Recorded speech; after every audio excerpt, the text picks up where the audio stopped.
روایات میں دو واقعات ہمیں ملتے ہیں کہ جن میں ذکر ہے کہ حضور صلی اللہ علیہ وسلم کے علم کے بغیر کچھ جن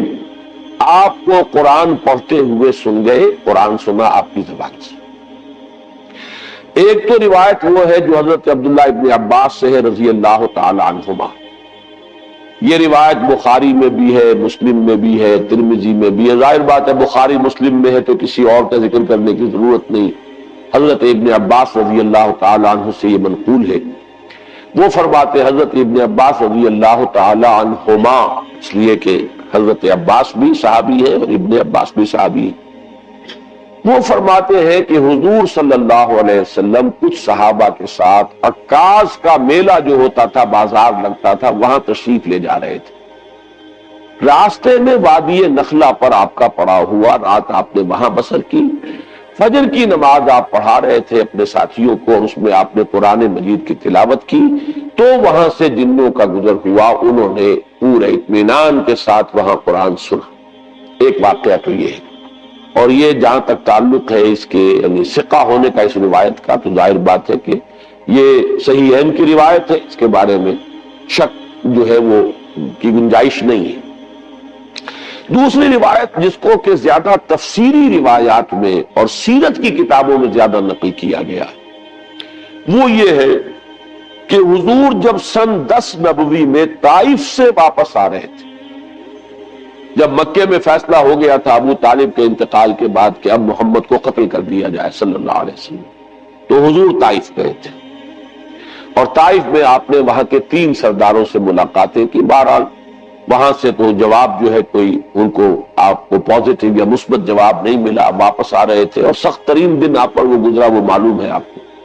شدید ترین مشقت اور مصیبت آپ جھیل کر واپس آ رہے تھے۔ تو واپسی پر اسی وادی نخلہ میں قیام ہوا۔ یہ وادی نخلہ طائف اور مکے کے تقریباً درمیان میں ایک وادی ہے۔ آج کل جو لوگ وہاں جاتے ہیں تو ان کے علم میں ہے کہ 2 راستے ہیں، طریق السیل ہے ایک، اور ایک طریق الجبل ہے۔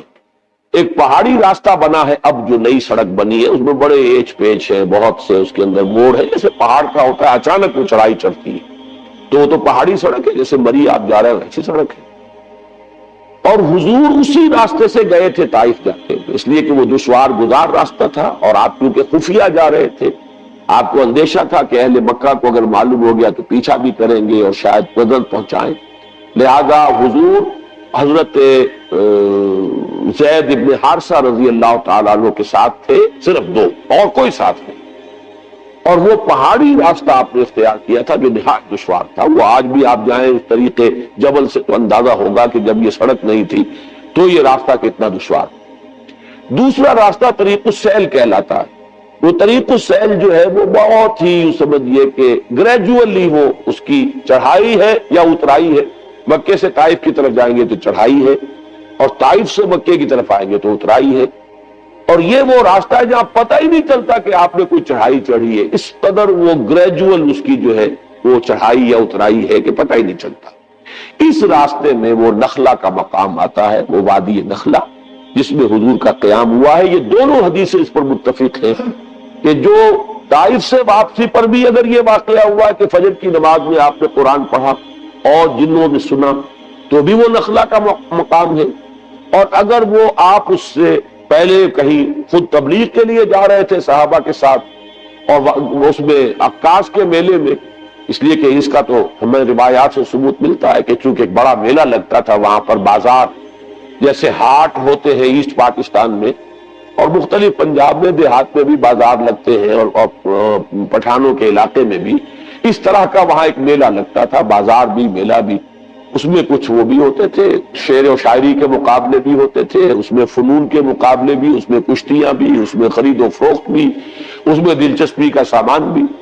تو حضور وہاں تبلیغ کے لیے گئے ہیں، اس موقع پر بھی جا رہے تھے، تب بھی یہ واقعہ جو ہے یہ وادی نخلہ میں۔ اس میں اب 2 روایات ملتی ہیں، سوالات اب یہ پیدا ہوتے ہیں کہ آیا یہ جو سورہ جن میں واقعہ بیان ہوا، سورہ احقاف میں بیان ہوا، آیا یہ 2 واقعے ہیں یا ایک ہے؟ بعض حضرات کی رائے یہ کہ ایک ہی واقعہ ہے جو 2 جگہ بیان ہوا، بعض حضرات کی رائے کہ نہیں، یہ دو واقعے بالکل علیحدہ ہیں۔ میری رائے جو ہے، جتنا بھی میں نے غور کیا ہے، سمجھا ہے، اس دوسری رائے کے ساتھ ہے کہ یہ دو علیحدہ علیحدہ واقعے ہیں۔ نمبر دو کہ پہلا واقعہ جو ہے وہ یہ ہے جو اب ہم پڑھ رہے ہیں سورہ جن میں، اس کا میرا اندازہ ہے کہ یہ سن 4، 5 یا 6 نبوی اس میں ہوا۔ یہ دور وہ تھا جب کہ حضور پر نہایت شدت کے ساتھ سختی ہو رہی تھی۔ صحابہ پر تو جو کچھ ہو رہا تھا وہ ہو رہا تھا، حضرت بلال پر، حضور پر بھی وہ جو نقشہ سورہ معارج کے اندر بھی آیا ہے، فَمَا لِلَّذِينَ كَفَرُوا قِبَلَكَ مُهْطِعِينَ عَنِ الْيَمِينِ وَعَنِ الشِّمَالِ عِزِينَ۔ اس کا جو میں نے آپ کو پوری تفصیل بیان کی تھی کہ وہ جھپٹتے تھے جیسے کہ ہلاک کر دیں گے، مار دیں گے، ٹکا بوٹی کر دیں گے۔ اور حضرت ابو بکر ایک موقع پر آڑے آئے ہیں تو پھر انہیں مارا ہے، اور انہیں اتنا مارا ہے کہ وہ یہ سمجھ کر چھوڑا ہے کہ یہ اب فوت ہو چکے۔ اس قسم کا واقعہ جو ہے اس سورہ مبارکہ میں بھی آتا ہے کہ ان لوگوں کا حال یہ ہے، وَأَنَّهُ لَمَّا قَامَ عَبْدُ اللَّهِ يَدْعُوهُ كَادُوا يَكُونُونَ عَلَيْهِ لِبَدًا۔ حال یہ ہو گیا ہے کہ جب اللہ کا ایک بندہ کھڑا ہوتا ہے اللہ کو پکارنے کے لیے، اللہ سے مناجات کرنے کے لیے، نماز پڑھنے کے لیے، تو ایسا ہوتا ہے، محسوس ہوتا ہے کہ یہ پل پڑیں گے اس کے اوپر، جم غفیر ہجوم کر کے جو ہے اس کے اوپر حملہ کریں۔ تو یہ سورہ معارج کی آیات اور سورہ جن کی یہ آیت جو ہے یہ ایک دوسرے سے بہت مشابہ ہے، اور یہ صورتحال میں تفصیل سے سورہ معارج میں عرض کر چکا ہوں کہ یہ ہے سن 4 سے سن 6، 7 نبوی، ابھی ہجرت نہیں ہوئی ہے، یہ آغاز وحی سے جو سن شمار ہوتے ہیں، یہ اس دور کا واقعہ ہے۔ جبکہ وہ واقعہ جو ہے دوسرا، اس کا ذکر سورہ احقاف میں، وہ سن 10 نبوی کا واقعہ ہے، وہ تو اس کے بارے میں شک ہو ہی نہیں سکتا کہ وہ سفر طائف جو ہے وہ سن 10 نبوی میں۔ دوسرا آپ یہ دیکھیں گے کہ اس واقعے میں جو جن تھے وہ جن یا تو مشرک تھے یا عیسائی تھے۔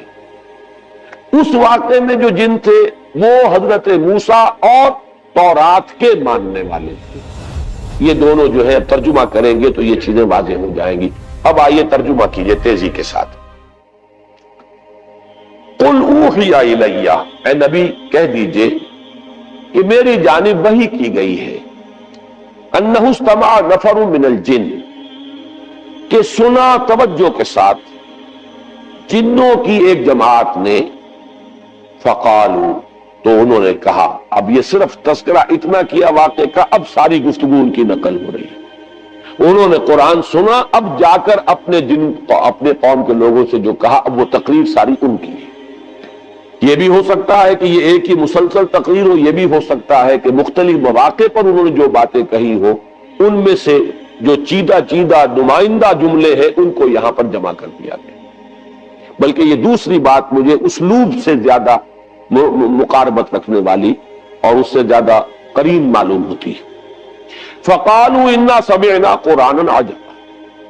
تو انہوں نے کہا کہ ہم نے سنا ایک قرآن بہت عجیب، اور عجیب سے مراد ہے بہت دل کو لبھانے والا، بہت عمدہ، بہت پسندیدہ۔ یہدی الی الرشد، وہ رہنمائی کرتا ہے اس شے کی طرف کہ جو کامیابی اور فوز اور فلاح کی طرف لے جانے والی ہے۔ فآمنا بہ، تو ہم تو اس پر ایمان لے آئے، ہم نے اس کی تصدیق کی۔ ولن نشرک بربنا احدا، اور ہم ہرگز اب شریک نہیں کریں گے اپنے رب کے ساتھ کسی بھی شے کو، کسی بھی ہستی کو۔ معلوم ہوا کہ یہ مشرک تھے پہلے، اور مشرک دو ہی طرح کے تھے، یا مشرک وہ یا مشرکین وہ عیسائی تھے جنہوں نے حضرت مسیح کو خدا کا بیٹا بنایا۔ یہ بھی آگے آ جائے گا۔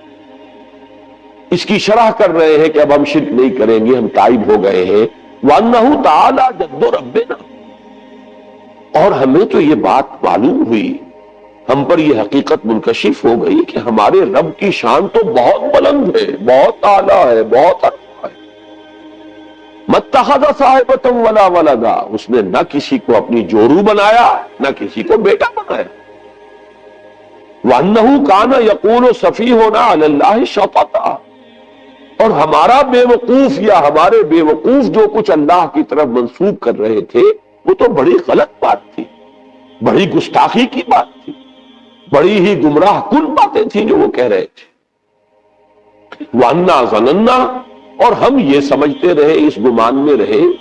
اس حسن ظن میں مبتلا رہے، لن تقول الانس والجن علی اللہ کذبا، کہ جن اور انسان اللہ کی طرف تو کوئی غلط جھوٹ منسوب نہیں کریں گے۔ ایسی کون ایسا شامت کا مارا ہوگا جو اللہ تعالیٰ کی طرف غلط بات منسوب کرے گے؟ لیکن ہمیں معلوم ہوا کہ ہمارے یہ لوگ، ہمارے یہ لیڈر کہہ لیں، جو بھی کہہ لیں، ہمیں بہت غلط پٹیاں پڑھاتے رہے۔ ہم اس گمان میں رہے، انا ظننا لن تقول الانس والجن علی اللہ کذبا، اللہ کی طرف غلط بات جانا۔ وَأَنَّهُ كَانَ رِجَالٌ مِّنَ الْإِنسِ يَعُوذُونَ بِرِجَالٍ مِّنَ الْجِنِّ، اور یہ کہ انسانوں کے بہت سے مرد پناہ طلب کیا کرتے تھے جنوں میں سے بہت سے مردوں کی، جنوں میں سے بہت سے افراد کی، تو اس سے ان کی سرکشی میں اور اضافہ ہو گیا۔ یہ میں بعد میں تفصیل سے عرض کروں گا، بلکہ یہاں تھوڑی سی وضاحت ہو ہی جائے، کیونکہ جنات کے بارے میں بیان کر چکا ہوں۔ عرب میں ایک رواج یہ تھا کہ وہ یہ سمجھتے تھے کہ ہر وادی کا ایک جن ہوتا ہے جو اس کا مالک ہوتا ہے، رب ہوتا ہے۔ رب کے اصل معنی مالک کے ہیں، لہذا جب بھی کبھی ان کا قافلہ کہیں رات کو قیام کرتا تھا کسی وادی میں، تو پکار کر کہتے تھے کہ ہم اس وادی کے رب یا اس وادی کے جن کی پناہ میں آتے ہیں، ہم اس کی پناہ طلب کریں۔ یہ ان کا عقیدہ تھا کہ پھر کوئی شے گردن نہیں پہنچاتی، اور اس اعتبار سے کہا جا رہا ہے کہ یہ انسان جو ہے اشرف المخلوقات ہو کر، مسجود ملائک ہو کر، یہ جنوں کی پناہ طلب کیا کرتے تھے۔ اس سے ان کی سرکشی میں اور گمراہی میں اور اضافہ ہو گیا۔ وَأَنَّهُمْ ظَنُّوا كَمَا ظَنَنْتُمْ، اور انہوں نے بھی یہی گمان کیا تھا جیسے کہ تم نے گمان کیا ہے، أَن لَن يَبْعَثَ اللَّهُ أَحَدًا، کہ اللہ کسی کو نہیں اٹھائے گا۔ اس کے دو معنی ہیں، وہ بعد میں تفصیل سے عرض کر دوں گا، یعنی بعث بعد الموت،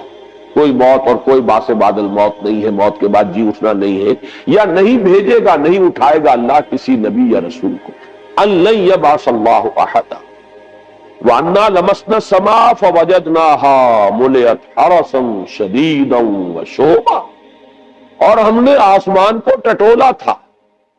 یہ وہی جو خبریں لینے کے لیے جایا کرتے تھے، تو ہم نے آسمان کو ٹٹولا تھا، سانگن لینے کی کوشش کی تھی، تو ہم نے پایا تھا اسے کہ اسے بھر دیا گیا۔ مُلِئَتْ، ملیان کہتے ہیں کوئی شے جو بالکل بھری ہوئی ہو، تو مُلِئَتْ حَرَسًا، کہ پہروں سے، پہرے داروں سے بھر دی گئی ہے، شدیداً، بڑا شدید پہرا لگا دیا گیا ہے، وَشُہُبًا،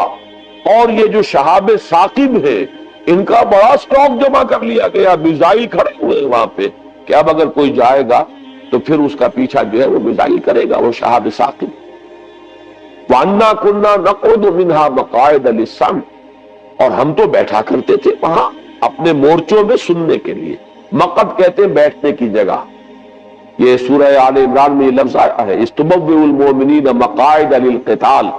اے نبی وَإِذْ غَدَوْتَ مِنْ أَهْلِكَ، جب آپ اپنے گھر سے نکلے تھے صبح کے وقت، اہل ایمان کو مورچوں میں بٹھا رہے تھے، مورچہ بند کر رہے تھے،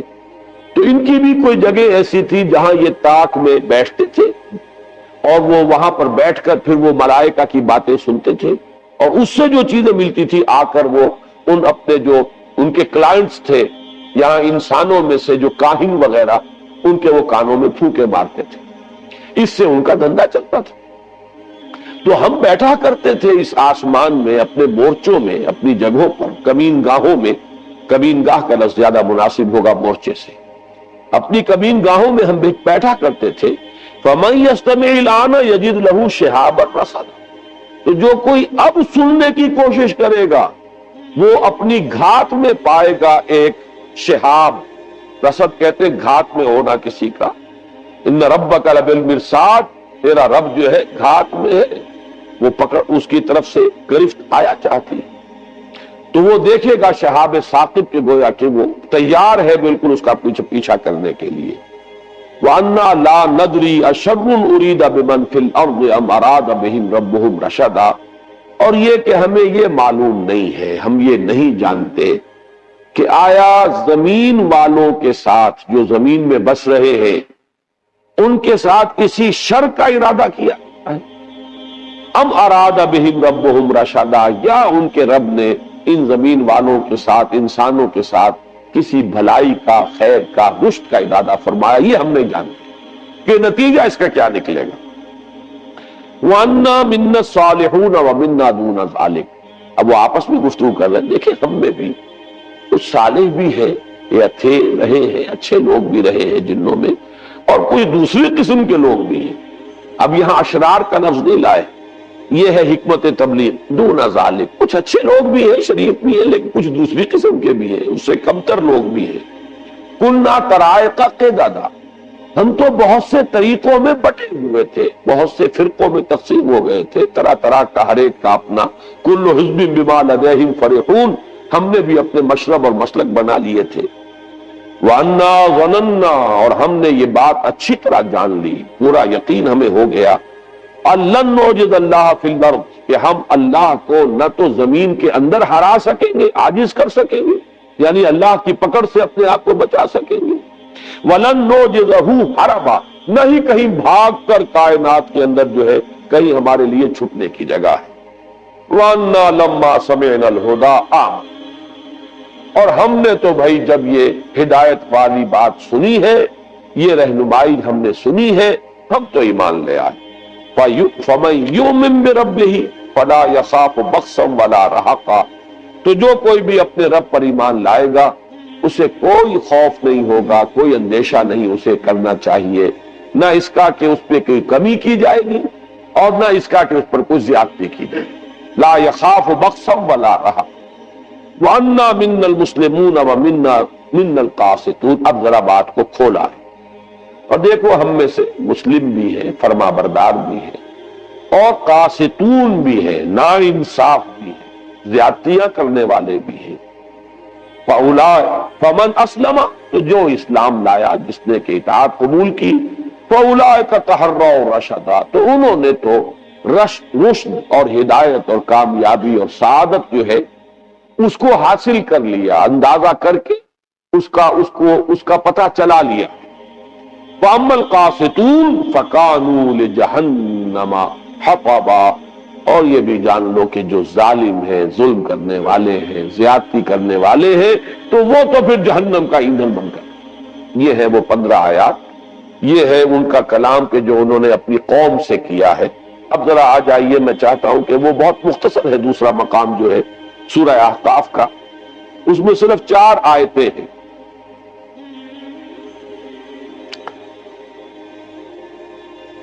وَإِذْ صَرَفْنَا إِلَيْكَ نَفَرًا مِنَ الْجِنِّ، اور اے نبی یاد کیجئے جب کہ ہم نے آپ کی طرف رخ پھیر دیا جنوں کی ایک جماعت کا، یہاں بھی لفظ نفر آیا، اس کی وضاحت میں بعد میں کروں گا۔ جنوں کی ایک جماعت، ایک گروہ کو آپ کی طرف پھیر دیا، آپ کی طرف رخ کر دیا۔ یستمعون القرآن، وہ پوری توجہ کے ساتھ قرآن سنتے رہے۔ فلما حضروہ، تو جب وہ وہاں موجود تھے، سن رہے تھے، قالوا انصتوا، انہوں نے ایک دوسرے سے کہا خاموش، پوری توجہ سے سنو۔ اب دیکھیں یہ وہی 2 الفاظ ہیں جو قرآن میں آئے، اذا قرئ القرآن فاستمعوا له وانصتوا،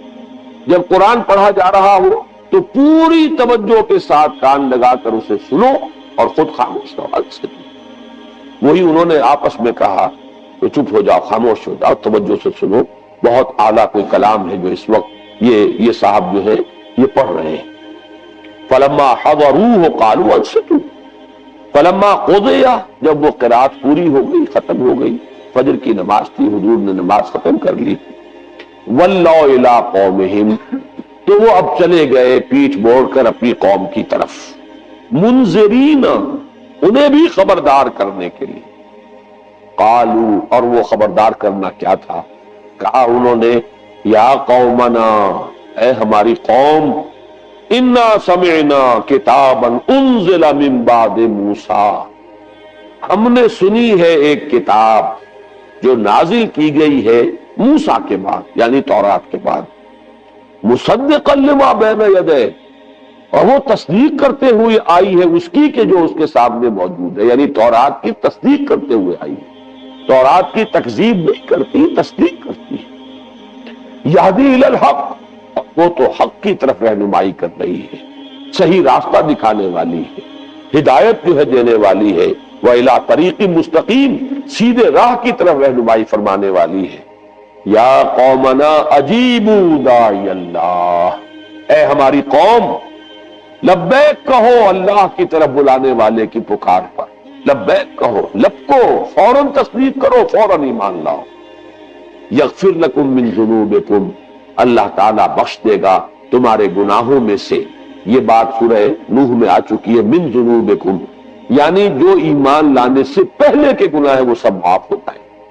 اس کے بعد کا معاملہ جو ہے وہ ایک نیا حساب کتاب وہ شروع ہوگا۔ وَيُجِرْكُم مِّنْ عَذَابٍ أَلِيمٍ، اور تمہیں چھٹکارا دے دے گا دردناک عذاب سے اگر تم ایمان لاؤ گے اس کتاب پر اور اس داعی اللہ کی دعوت جو ہے اس کی پکار پر لبیک کہو گے۔ وَمَن لَا يُجِبْ دَاعِيَ اللَّهِ، اور جو کوئی اللہ کی طرف پکارنے والے کی پکار پر لبیک نہیں کہتا، فَلَيْسَ بِمُعْجِزٍ فِي الْأَرْضِ، تو وہ پھر اللہ کو عاجز کرنے والا نہیں ہے زمین میں۔ وَلَيْسَ لَهُ مِن دُونِهِ أَوْلِيَاءُ، اور نہیں ہے اس کے لیے اللہ کے سوا کوئی مددگار اور پشت پناہ۔ اولئک فی ضلال مبین، یقیناً وہ تو کھلی گمراہی کے اندر۔ یہ 4 آیات ہیں سورہ احقاف کی، اور یہ 15 آیات ہیں سورہ جن کی۔ پھر ذہن میں تازہ کر لیجئے، پہلا سوال یہ ہے، آیا یہ دونوں ایک ہی واقعے کی 2 تفصیلیں ہیں یا یہ 2 علیحدہ واقعے؟